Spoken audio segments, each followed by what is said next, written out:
What ever it is, నేను చెప్పదలుచుకుంది, నేను నేను నేను నచ్చి నన్ను ప్రేమించిన ప్రతి ఒక్క భాష వ్యక్తికి, ప్రతి ఒక్కడికి I'm very very indebtful, grateful.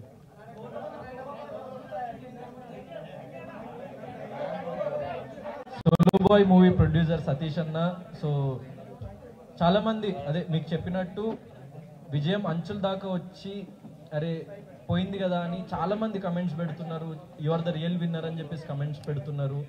చాలా మంది వీడియోస్ వస్తున్నాయి యూట్యూబ్లో కానీ, దెన్ రియల్ లైఫ్లో కానీ, Gautham is the real winner అని చెప్పేసి. సో వాళ్ళకి నేను ఒకటే విషయం, బిగ్ బాస్ అనేది it's not the end for me.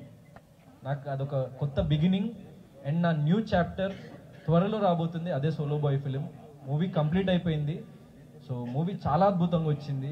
It's like ఒక కామన్ మ్యాన్ లైఫ్ స్టోరీ. అంటే ఇప్పుడు నా లైఫ్లో నేను బిగ్ బాస్లో పడ్డ ఒడిదుడుకులు మీరు చూస్తుంటే, సో అది ఒక రియల్ స్టోరీ లాగా అనిపిస్తుంది అనమాట. ఎందుకంటే నన్ను నేను చూసుకుంటే యాక్చువల్లీ ఆ స్టోరీకి దానికి ఒక ఏదో తెలియని లింక్ ఉంది.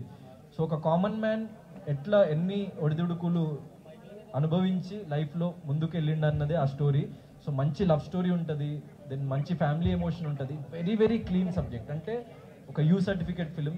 ప్రతి ఒక్కళ్ళు చిన్నపిల్లల నుంచి పెద్దవాళ్ళ వరకు వెళ్ళి ఈ తరం వాళ్ళ మనోభావాలు కానీ, ఈ తరం వాళ్ళ ఎమోషన్స్ని కానీ క్లియర్గా డెపిక్ట్ చేస్తూ ఉన్న సబ్జెక్ట్ కాబట్టి. So I'm very hopeful that ఈ సినిమా మీ అందరికీ నచ్చుతుంది. అండ్ ఎవరు లైక్ బాధపడకండి.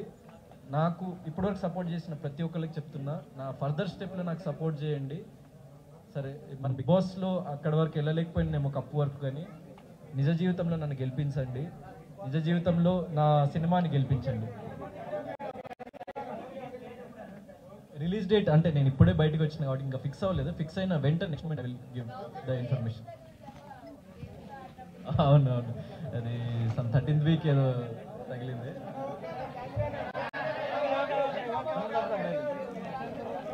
లవ్ అని చెప్పలేదు ఎక్కడ, క్యూట్ క్రష్ అన్న కాదు. ఇప్పుడు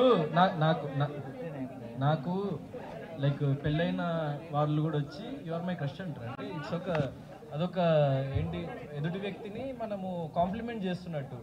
సో లవ్ ఈజ్ డిఫరెంట్. లవ్కి